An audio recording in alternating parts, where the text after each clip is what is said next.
소도시에 있는 교회 목사님이 성도들 가정을 신방하던 중에 어느 사업을 하는 한 집사님 그 일터에 사업장에 갔습니다. 그때 그 집사님이 목사님한테 하는 말이에요. 목사님, 요즘 손님이 없어서 너무나 없습니다. 제발 좀 손님을 많이 오도록 좀 위해서 축복 기도 좀 해주십시오 라고 이렇게 부탁하는 겁니다. 근데 그 부탁을 받고 목사님은 그만 황당해 버렸습니다. 과연 하나님께 뭐라고 기도해야 될까 심히 고민되었습니다. 왜냐하면 그 집사님이 하는 사업이라는 것이 장례식장을 경영하고 있었던 것입니다. 손님이 많이 오라는 건 사람이 많이 죽어야 된다는 건데 참만 많이 죽으라고 기도할 수도 없고, 그렇다고 이 사업 사람 죽지 말라고 기도할 수도 없고, 너무나 난감해서 하나님 아시지요 라고 이렇게 기도하고 말았다고 합니다. 이처럼 사람들은 모두들 자기 중심적입니다. 어느 교회 청년들이 모여서 기도회를 하는데 청년부를 지도하시던 그 전도사님이 청년들을 그렇게 말했습니다. 그동안 우리들이 기도는 너무나 이기적인 욕심에 매여 있었습니다. 이제 우리 자신만을 위해서 기도하지 말고 자기네의 영역을 벗어나서 우리 부모님과 이웃과 그리고 나라 민족을 위해서도 우리가 기도해야 됩니다 라고 이렇게 말했습니다. 그리고 이제 기도회를 시작했는데 한참 동성으로 기도하다가 청년들이 이제 돌아가면서 기도합니다. 근데 한 여자 청년이 기도하는 말이, 하나님, 그동안 저는 너무나 제 자신만을 위해 기도했습니다. 이 시간 우리 부모님을 위해서 기도하겠습니다. 우리 부모님에게는 좋은 사윗감이 필요합니다. 하나님, 꼭 좋은 사윗감을 우리 부모님이 보아서 그 딸로 하여금 행복하게 사는 모습을 보게 하여 주시옵소서 하고 이렇게 기도했다고 합니다. 사람은 그토록 늘 이기적인 데서 벗어나지 못하는 우리들의 한계를 지니고 있습니다. 미국의 어느 미식 축구팀에 아주 별 볼 일 없는 선수가 하나 있었습니다. 차라리 시합에 게임에 나오지 않아 줬으면 좋을 텐데 이 선수는 연습에나 게임에 늘 빠지지 않고 나왔습니다. 실력도 없던 터라 전혀 도움이 되지 않았는데 어느 날 한 리그의 마지막 경기에 이 선수가 코치한테 조르기를 제발 좀 이번 게임엔 저 좀 뛰게 해주십시오 라고 이렇게 사정을 합니다. 그래 이 코치가 그 얘기하는 말이, 이게 지금 얼마나 중요한 게임인지 너 아느냐? 너는 구석에 조용히 앉아주는 것이 도와주는 것이니까 가만히 있어라 하고 이렇게 윽박질러 놓았습니다. 근데 전반전 내내 코치한테 자기 좀 뛰게 해달라고 졸라대는 겁니다.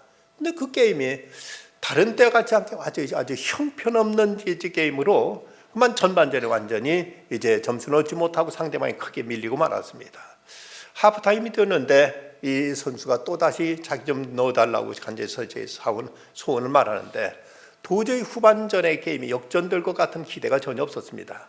그러자 모르겠다, 이보다 더 나빠질 수 있겠는가 싶어서 그저 인심 쓰듯이 그 선수에게 그래 그럼 후반전 한번 나가봐라 하고 이렇게 일렀습니다. 그런데 후반에 시작되면서 이 선수가 나갔더니 그야말로 기적이 일어났습니다. 이 친구가 들어서자마자 그야말로 신들린 것처럼 이제 그 필드를 누비는데 다른 선수들까지도 마치 전기에 감전된 듯이 같이 이제 완전히 호흡이 이루어지면서 엄청나게 막 그 실력을 발휘하는 것입니다. 그래서 금세 이제 점수를 얻기 시작하고 마지막 게임이 끝나기 직전에 이 선수가 상대방의 골을 인터셉트해서 그래서 이제 벼락같이 달려가서 터치라인에 이 볼을 터치함으로 인해서 그래서 드디어 역전시켰습니다. 관중들의 우레 같은 함성이 있었고 그 선수들도 너무 좋아서 이 선수를 행가래치며 들어왔습니다. 이 코치가 잠잠해진 다음에 선수한테 물었습니다. 도대체 어떤 일이 있었느냐, 어떻게 이런 엄청난 플레이가 있었느냐, 어떻게 된 일이냐 했더니 이 선수가 그렇게 말하더랍니다. 실은 제 아버지가 시각장애자이십니다. 그러니까 한 번도 제가 뛰는 게임을 본 적이 없습니다. 그런데 지난주에 주간에 우리 아버지가 돌아가셨습니다. 그동안 눈이 어두워서 눈이 멀어서 제 게임을 못 보셨지만 이제 천국에 가셨으니 천국에서 보실 것이 아닙니까? 그래서 우리 아버지께 제가 좋은 게임을 보여드리려고 그렇게 최선을 다해서 열심히 뛴 것입니다 라고 이렇게 대답하더랍니다. 아버지를 기쁘게 하고자 하는, 아버지를 위하는 그 마음으로 뛰었더니 이 성격까지도 이렇게 좋아졌다는 것이죠. 사람들은 누구나 자기 나름대로 소원을 안고 살아가고 있습니다. 이 소원을 이루기 위해서 때로 믿음을 갖기도 하고 기도를 하기도 하고 또 하나님께 열심히 헌신도 합니다. 그런데 우리가 내 소원을 이루기 위한 이런 종교적인 노력, 열심을 갖는 것이 중요하지만 죄송합니다. 이보다 더 중요한 것이 있다면 바로 하나님의 뜻을 우리가 헤아려서 그분의 소원을 이루어드리고자 하는 자세가 더욱 중요한 것입니다. 효자란 부모를 통해서 내 소원을 이루려 하기보다는 부모의 소원이 뭔가를 알고 그 부모의 소원을 이루어드리고자 하는 자녀가 바로 효자이듯이 바른 신앙이라는 것은 내 소원을 하나님을 통해 이루려 하기보다는 어떤 하나님의 뜻이 무엇인가, 나를 향하신, 나에게 기대하시는 하나님의 소원이 무엇인가를 우리가 먼저 생각하고 이것을 이루고자 하는 자세가 이것이 바른 신앙인의 자세라고 말할 수가 있습니다. 왜 우리가 내 소원보다 하나님의 소원을 먼저 생각해야 되는가? 그 이유는 첫째는 내 뜻보다 하나님의 뜻이 더 크고 높기 때문에 그러합니다. 이사야서 55장 9절 말씀 보면 하늘이 땅보다 높음같이 내 길은 너희 길보다 높으며 내 생각은 너희 생각보다 높으니라고 말씀하고 있습니다. 사람들의 생각이라는 것은 대단히 이기적이고 세속적이고 그리고 어떤 이제 정욕적인 이런 생각을 가지고 있는 경우가 많습니다. 하지만 하나님의 뜻은 높고 고상하고 이것이 우리에게 가장 귀한 것이기에 우리는 이 하나님의 뜻을 먼저 생각할 수 있어야 되겠습니다. 일본의 유명한 신학자인 우찌무라 간조는 그의 연말이라는 기도에서 이렇게 기도하고 있습니다.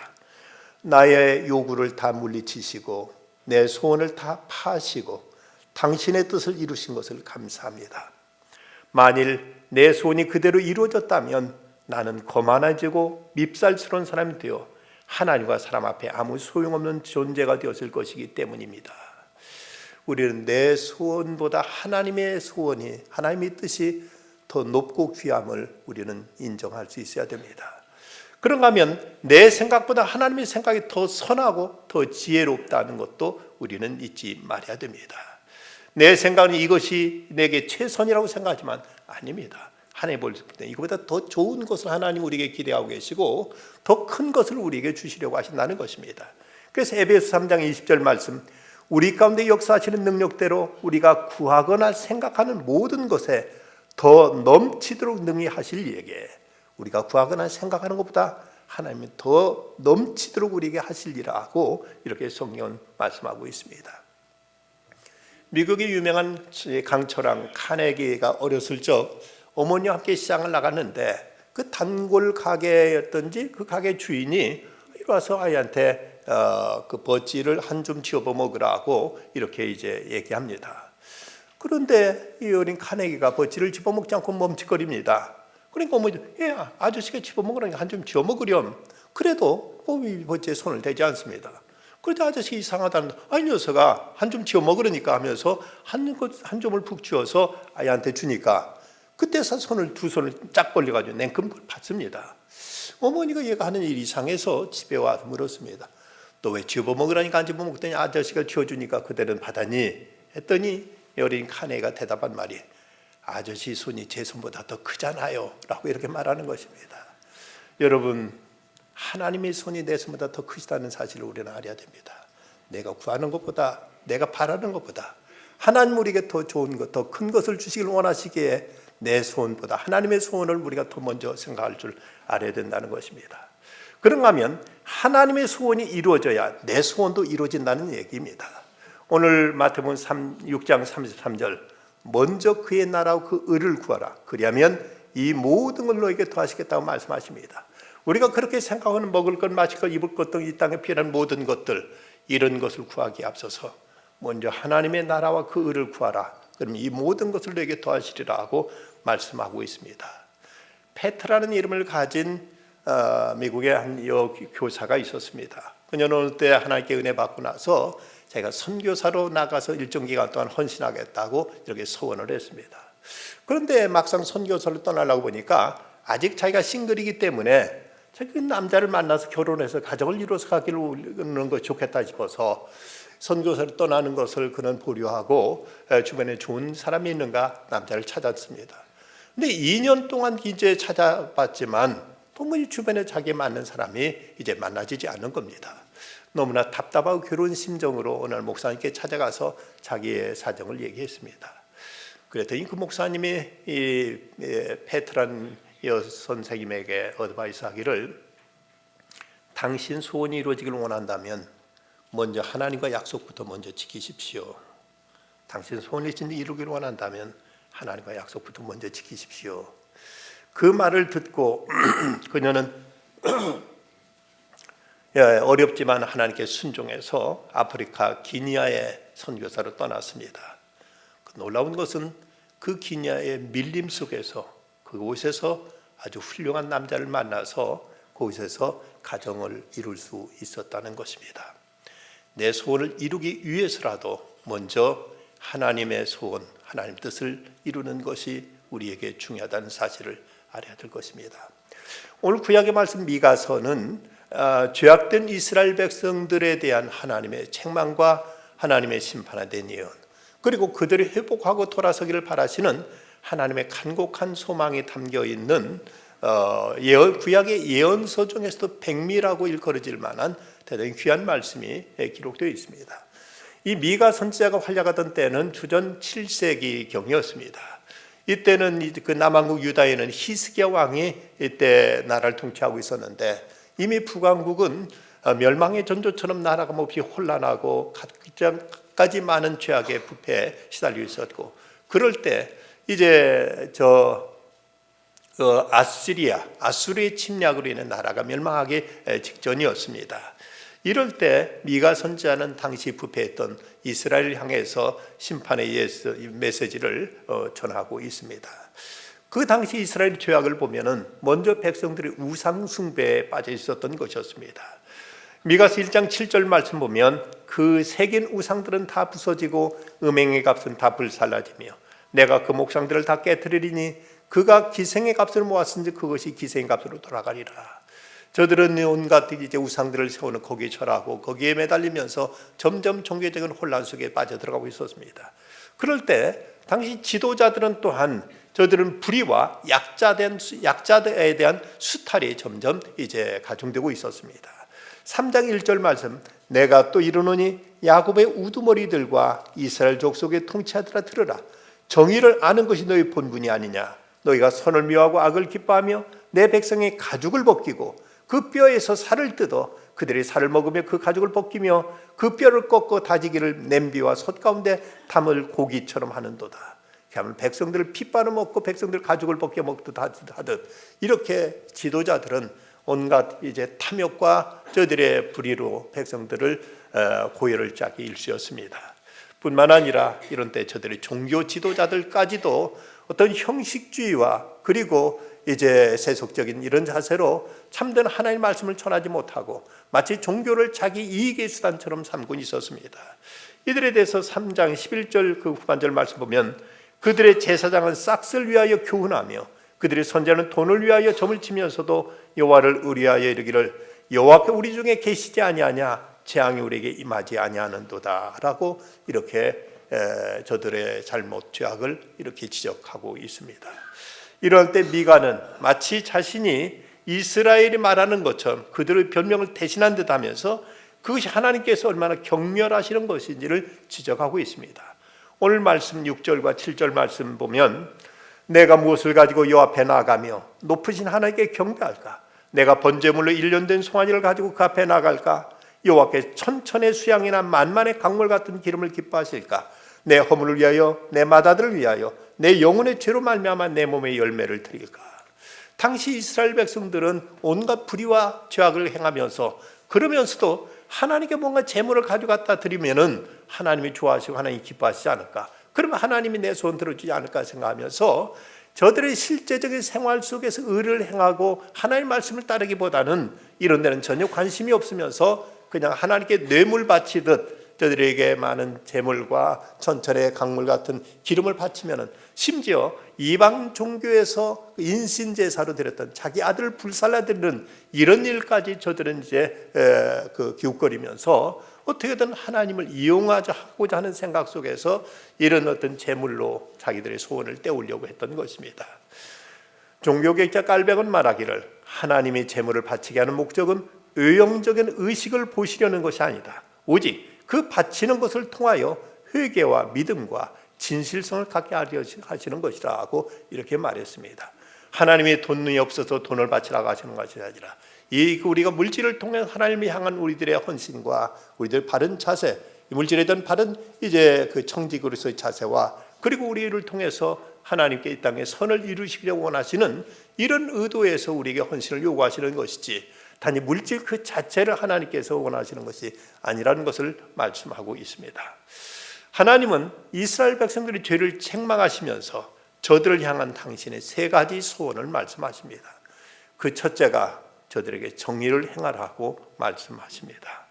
오늘 8절 말씀, 사람아 주께서 선한 것이 무엇임을 내게 보이시나니 여호와께서 내게 구하시는 것은 오직 정의를 행하며 10절과 11절 말씀, 악인의 집에 아직도 불의한 재물이 있느냐, 축소시킨 가증한 에바가 있느냐, 내가 만일 부정한 저울을 썼거나 주머니에 거짓 저울줄을 두었으면 깨끗하겠느냐. 당시 얼마나 사회적으로도 이제 어떤 그 질서가 무너지고 어떤 기강이 땅에 떨어졌는지, 서로 물건을 거래하면서 저울로 물건을 탈 때 저울줄을 무게가 드는 다른 두 개를 가지고 이걸 모르게 바꿔치기 하면서 자기가 물건을 사들일 때는 무거운 저울줄을 달고 자기가 물건을 팔 때는 가벼운 저울줄을 탈면서 이런 걸 가지고 사람들 속이고 하는 일들이 만연해 있었던 것입니다. 이처럼 사회적인 어떤 정의가 무너지고 공공 질서가 훼손되는 사회 속에서 하나님께서 이스라엘 백성들에게 촉구하시는 것은 너희가 정의를 행해야 되지 않겠느냐고 말씀하고 있습니다. 지금부터 한 20, 30년 전 어떤 분이 외국에 가서 음악을 전공하고 돌아와서 우리나라 모 대학의 교수가 되었습니다. 그리고 그때만 해도 대학 교수도 학생들 입시를 지도할 수 있었던 때였던지라 자기가 이제 고등학교 3학년 학생들을 음악 지도를 해가지고 대학 입시에 치르도록 이렇게 입시를 지도한 적이 있었습니다. 그런데 이 아이 실력이면 충분히 합격할 수 있겠다 싶었는데도 아무리 아이들을 지도해도 대학에 그 합격이 제대로 되질 않더랍니다. 왜 이럴까? 다른 아이들에 비해서 떨어지지도 않고 어떤 면에서 더 나은데도 쭉쭉 떨어지길래 왜 그런가 하고 이제 알아봤더니 당시 예능계 대학 입시는 꼭 실력만 가지고 되는 것이 아니라는 사실을 그때 비로소 깨달았습니다. 다 연줄이 있어야 되고 또 자기의 계열, 자기의 아는 누구를 이제 합격시키는 이런 모습을 보면서 이분은 이 일을 보면서 아주 우리나라 이런 예능계에 대해서 아주 개탄이 맞지 않았다고 합니다. 그런데 참으로 부끄러운 것은 우리나라 음대 교수의 90% 이상이 크리스찬이라는 사실입니다. 일찍부터 어려서부터 교회 음악을 통해서 믿는 사람들이 음악을 많이 해서인지 어쨌든 대학 교수의 90%, 음대 교수의 90% 이상이 크리스찬이라는 이 사실이 얼마나 우리를 부끄럽게 하고 이 그리스도인들도 이런 사회적인 부패에 관행해서 자유롭지 못하다는 사실이 우리를 참으로 곤혹스럽게 합니다. 여러분 바닷물이 염도가 얼마인지 아십니까? 약 평균 3.5% 된다고 합니다. 바닷물 가운데 3.5%의 소금만 있어도 그 바닷물은 썩지 않습니다. 그런데 이 땅의 그리스도인이 20%가 넘는다고 하는데도 세상에 부정과 부패가 만연하다는 것은 얼마나 우리가 세상에서 소금의 역할을 못하고 있는가를 여실히 보여주고 있는 모습입니다. 하나님은 우리에게 정의를 행하라고 말씀하고 있습니다. 영국의 정치가인 윌리엄 윌버포스는 노예 제도가 결코 성경적이지 않다는 사실 때문에 이것과 맞서 싸우면서 노예제 폐지를 위해서 무려 40년 동안 그는 투쟁하게 됩니다. 젊은 그는 좋은 가문에 태어나가지고 그는 원래 목사가 되려고 했지만 그가 존경했던 잔 뉴턴 목사님의 그 충고에 따라서 그가 정치계에 나가서 그곳에서 하나님의 정의와 사랑을 실천하라는 이런 말씀을 듣고 약간 20대 그는 영국 하원의 의원에 이제 당선됩니다. 그래서 그곳에서 노예제 폐지 운동을 벌였는데 그런데 미국 같은 경우는 수많은 사람의 희생이라는 이 남북 전쟁을 통해서 노예제가 폐지되는데 영국에서는 윌버포스 한 사람의 그 노력으로 인해서 이런 피 흘림 없이 노예제가 중단될 수 있었습니다. 그런데 그 당시 영국 경제 근간에는 바로 노예가 있었기 때문에 영국이 그렇게 부강한 나라를 이룰 수 있었습니다. 이건 영국뿐만 아니라 유럽 모든 나라들이 그러했던 때였던 것이죠. 이런 시대 노예제 폐지를 주장하는 일은 목숨을 거는 이런 이제 그 위험한 일이었습니다. 실제로 윌버포스는 노예와 이해관계를 가진 정치와 경제의 거물급 인사들로부터 몇 번이나 살해 위협을 받기도 했습니다. 그러나 그는 끝내 노예제 폐지를 위해서 그는 이제 노력한 끝에 그가 죽기 전에 드디어 노예제가 폐지되는 이런 그 소식을 그는 접하게 됩니다. 그는 이런 유명한 말을 했습니다. 현실의 벽은 직접적인 성격 때문에 사실보다 더 높아 보이기 마련이다. 우리는 이 죄악에 흥행하는 이 시대 속에서 도무지 악이 제거될 수 없을 것이라고 믿지만, 그러나 이 어두운 세상에도 그리스도의 한 줄기 빛이 비춰오면은 이 모든 어둠은 쉽게 물러나듯이 현실로서는 도저히 안 된다 싶어도 우리가 믿음으로 하나님의 능력을 빌고 우리가 여기서 의롭게 행하다 보면 언제가 여기서 불의는 사라지게 될 것이고 하나님의 정의는 서게 될 것이라고 그는 이렇게 외쳤습니다. 우리는 그리스도인으로서 세상에 나가 선을 행하는 것이 중요하지만, 그러나 어쩌면 이보다 더 중요한 것은 의를 행하는 것이 더 중요하다고 말할 수 있습니다. 한국 교회가 실패하고 있는 것은, 세상에 욕먹고 있는 것은 세상에 착한 일 안 해서가 아닙니다. 좋은 일 많이 하고 있습니다. 그런데 부끄러운 것은 의롭지 못해서입니다. 우리가 바르게 행하지 못하고 있기 때문에 세상에서 비난받고 있고 손가락질 받고 있다는 사실을 생각한다면, 여기서 오늘 하나님께 너희를 향한 내 소원은 이것이다. 정의를 행하는 것이다. 세상에 나가 법을 지키고 우리가 정당하게 바르게 행하는 것, 이것이 하나님께서 우리에게 기대하는 첫 번째 하나님의 소원이라고 말씀하십니다. 두 번째 소원은 인자를 사랑하라고 말씀하십니다. 여기 인자란 히브리어로 헤세드라고 하는데, 이 헤세드란 말은 창조적이고 능동적인 사랑을 말하고, 이것은 하나님의 절대적인 사랑, 바로 큰 사랑을 말하는 표현입니다. 공의를 우리가 행할 뿐만 아니라 우리는 또한 사랑을 실천해야만 됩니다. 세상의 정의의 잣대로 모든 걸 판단하면 세상은 살벌한 어떤 일의 법이란 잣대 아래 세상은 아무런 사랑이 메말라 버린 이런 냉혹한 이런 이제 그 비판만 무성하게 될 것입니다. 물론 우리가 정의를 행하고 정당하게 행해야 될 것이지만, 그것과 함께 우리는 여기 사랑이 함께 담겨 있어야만 됩니다. 사랑이 실천되는 곳에, 그곳에 참된 소망이 있고 그곳에 진정 인간 사는 세상이 이루어지게 될 것이며, 그런 곳에 참된 하나님의 은혜의 역사가 나타나기 때문입니다. 얼마 전에 언론의 보도에 의하면 우리나라가 벌써 우리 이번에 또 다시 GNP 3만 부를 달성했다는 이런 보도를 들었습니다. 그런데 부끄러운 것은 우리나라가 GNP, 우리나라 OECD 국가 중에서 자살률 1위라는 이런 참으로 가슴 아픈 이제 기록도 가지고 있습니다. 잘 사는 이전보다 분명 잘 살게 되었고 분명 국가의 수입은 늘어났습니다. 그런데 부익부 빈익빈에 의해서 어려운 사람도 한없이 어렵고 가난한 사람도 한없이 가난해서 어떤 이 세상에 대한 희망과 기대를 갖지 못해서 스스로 목숨을 끊는 이런 젊은이들이 OECD 국가 중에서 제일 첫째라는 이런 얘기가 얼마나 우리를 부끄럽게 만들고 우리를 참으로 가슴 아프게 만드는지 모릅니다. 뉴욕에 가면 두 개의 국제공항이 있습니다. 하나는 존 F 케네디 공항이고 또 다른 하나의 공항은 라과디아 공항이라는 공항입니다. 라과디아 공항은 뉴욕 시장을 했던 라과디아의 이름을 붙여서 그를 기념해서 만든 공항입니다.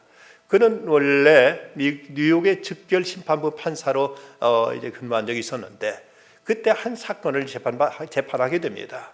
그때 그 재판에는 가난해가지고 빵을 훔친 노인이 법정에 서게 됩니다. 이 노인이 눈물이 글썽이면서 하는 말이 사흘을 굶었습니다. 그때부터는 아무것도 보이지 않았습니다 하면서 자기가 빵을 훔친 이 얘기를 합니다. 그러자 이 라과디아 판사가 아주 근엄한 얼굴로 판결을 내립니다. 당신 사정이 아무리 딱하더라도 훔친 건 오면은 죄입니다. 당신의 그 죄에 대해서 벌금 10달러의 벌금형을 내립니다 하고는 망치를 두드렸습니다. 그리고 나서는 자기 지갑을 꺼내면서 그는 방청객들한테 이런 말을 합니다. 이 돈은 이 뉴욕 안에 배가 고파서 빵을 훔치는 가난한 사람이 있는데도 그동안 내가 너무 좋은 음식을 많이 먹은 죄에 대한 벌금입니다. 이 돈으로 이 노인의 벌금을 내가 내겠습니다. 여기 계신 신사숙녀 여러분, 여러분 중에 나 같은 생활 가지신 분이 있다면 이 모자에 돈을 담아주십시오 라고 자기 모자를 돌렸습니다. 그때만 해도 10달러는 꽤 큰 돈이었는데 그러자 그 모자 안에 47달러의 돈이 모아졌다고 합니다. 그러자 이 돈을 노인에게 주면서 이제는 열심히 일하십시오 라고 말했더니 이 노인이 하는 말, 앞으로는 작은 일부터 시작해 보겠습니다. 결코 남의 것을 훔치는 일은 하지 않겠습니다 하며 눈물을 흘리면서 법정을 나서더라고 합니다. 그 이름을 기념해서 뉴욕의 국제공항 이름을 라과디아 공항이라고 이렇게 이름 짓게 된 것입니다. 우리가 정의를 행해야 될 것이지만 정의와 함께 우리는 사랑을 실천하라고 주님은 말씀하십니다. 세 번째는 이제 끝으로 겸손히 하나님과 함께 행하라고 이렇게 말씀하고 있습니다. 겸손히 내 하나님과 함께 행하는 것이 아니냐. 참된 신앙생활은 예배당 한 번 모여서 하나님 앞에 예배드리는 것 끝나지 않습니다. 우리 실질 생활 속에서 이제 하나님을 모시고 겸손히 그분의 말씀을 따라서 살아가는 것, 이것이 하나님께 우리에게 기대하시는 하나님의 소원이라고 말씀하십니다. 교회 나와서는 열심히 하나님을 섬기는 듯 싶은데 막상 교회만 벗어나면은 이 사람 믿는 사람이니 믿지 않는 사람이 도분히 분간할 수 없도록 전혀 신앙의 색깔을 내지 않는다면 이것 또한 하나님이 원하시는 바가 아니라는 것입니다. 세상에서 정의를 행하고 인자를 실천하기 위해서도 매일 하나님께 기도할 것이고 말씀을 통해 은혜를 공급받아야만 됩니다. 윌리엄 윌버포스가 그가 노예 해방 운동을 위해서 노예제 폐지를 위해 그토록 열심히 뛰던 어느 날 한 전도 부인이 그에게 다가와서 윌버포스 선생님, 당신의 영혼은 어떻습니까? 라고 묻습니다. 이때 그 말을 듣고 깜짝 놀라서 마치 전기에 감전된 듯이 그는 큰 충격을 받습니다. 그때 그는 고백하기를, 나는 하마터면 내 영혼이 있다는 사실조차도 잊어버릴 뻔했다. 물론 자기가 어떤 의를 위해서, 하나님의 나라를 위해서, 자기 딴에는 하나님의 공의를 위해서 노예제는 폐지되어야 된다는 이걸 위해서 좀 열심히 뛰었지만, 그러나 정작 하나님과 자신과의 관계, 하나님 앞에 자기 영혼의 문제는 그는 잊고 있었던 것입니다. 우리는 세상에 의롭고 거룩하고 대단한 일을 해야 되지만 그와 함께 어느 땐 하나님과 교제의 끈을 결코 놓지 말아야 됩니다. 몰간 목사님이 수마트라에서 선교를 하는데 주민들의 반응이 도무지 없었습니다. 너무 답답해서 산에 올라가서 2주간 동안이나 그는 금식 기도를 하고 집에 내려왔습니다. 그런데 집에 들어서자 부인이 새파랗게 질린 얼굴로 딸아이가 지금 열병에 걸려 죽어가고 있다는 겁니다. 다가가 보니까 아이가 몸이 열에 펄펄 끓고 있는데 완전히 의식을 잃어버렸습니다. 어쩔 바 몰라가지고 하나님 앞에 간절히 매달려 기도하고 있는데 그때 하나님의 음성이 이렇게 들리더라는 것입니다. 몰가나, 너는 내 딸이 죽어가는 그것 때문에 마음이 그렇게 아파하는데 세상에는 병들고 못 먹고 죄로 인해 죽어가는 이 사람들의 일을 보는 아버지 내 마음은 얼마나 아프겠느냐라고 말씀하시더랍니다. 이때 몰간 목사님 마음에 큰 충격과 찔림을 받았습니다. 내가 내 딸 때문에 이렇게 하나님 앞에 부르짖고 매달리고 있는데 하나님 아버지의 마음은 어떠신가를 생각했을 때 자기가 너무 이기적이었다는 생각을 가지고 다시 그는 기도를 고치게 됩니다. 하나님, 이 땅의 주인을 모르고 죽어가는 사람들은 너무나 많습니다. 세상에 가난하고 힘들고 굶주려 죽어가는 사람 많습니다. 하나님 그들에게도 자비를 베풀어 주시고 그들에게도 사랑의 손길을 펼칠 수 있게 해주십시오. 얼마를 기도했는지 그가 시간 가는 줄 모르고 기도하다가 이제 날이 밝아서 그가 이제 자기 딸 지금쯤 죽어 있겠지 하고는 딸아이 병실로 딸아이 누워있던 방으로 가봤더니 그런데 이 아이의 열이 다 가시고 그리고 얼마 잠자고 깨어나니까 밥 달라고 해서 밥을 먹고 아이가 그대로 혼과한 몸으로 회복되더라는 것입니다. 하나님의 소원을 먼저 생각했더니 하나님께서 그의 문제를 하나님께 해결해 주신 것입니다. 토마스 아퀴나스가 하나님 앞에 간절히 기도할 때 하나님께서 주님이 그에게 찾아오셔서 이렇게 말씀하셨습니다. 아퀴나스야, 내가 나를 위해 수고 많이 했다. 또 내가 한 일 모두 다 잘했다. 이제 내가 내 소원 들어주고 싶구나. 내가 원하는 건 뭔지 내게 말해봐라. 이때 아퀴나스는 이런 유명한 기도를 하지요. 주님, 제가 원하는 것은 오직 주님뿐입니다. 주님만을 더 충만히 갖기를 원합니다. 세상의 다른 어떤 것이 아니라 오직 주님이십니다 라고 이렇게 아뢰었다는 것이죠. 에이브러함 링컨은 평생 이 소원 하나 가지고 살았다고 하지요. 내가 바라는 것이 있다면 내가 이 땅에 있음으로 인해서 이 세상이 더 좋아지는 것을 보는 일이다. 내가 바라는 것이 있다면 내가 이 땅에 존재함으로 인해서 세상이 좀 더 좋아지는 것을 바라는 것이 내 가장 유일한 소망이다 하고 말했다고 합니다. 오늘 미가서 선지자는 말합니다. 사람아, 주께서 선한 것이 무엇임을 내게 보이셨나니 여호와께서 내게 구하시는 것은 오직 정의를 행하며 인자를 사랑하며 겸손하게 내 하나님과 함께 행하는 것이 아니냐. 기도하십시다. 아버지 하나님, 저희가 주님 앞에 나와 많은 소원을 아뢰기도 하고 이런 열망 때문에 저희들이 하나님께 매달리기도 하지만 그러나 이 모든 것까지도 하나님 앞에 내려놓고 과연 이것이 하나님께 기뻐하시는 것인지 또 하나님이 보다 더 원하시는 것이 무엇인지를 생각할 수 있게 해주시옵소서.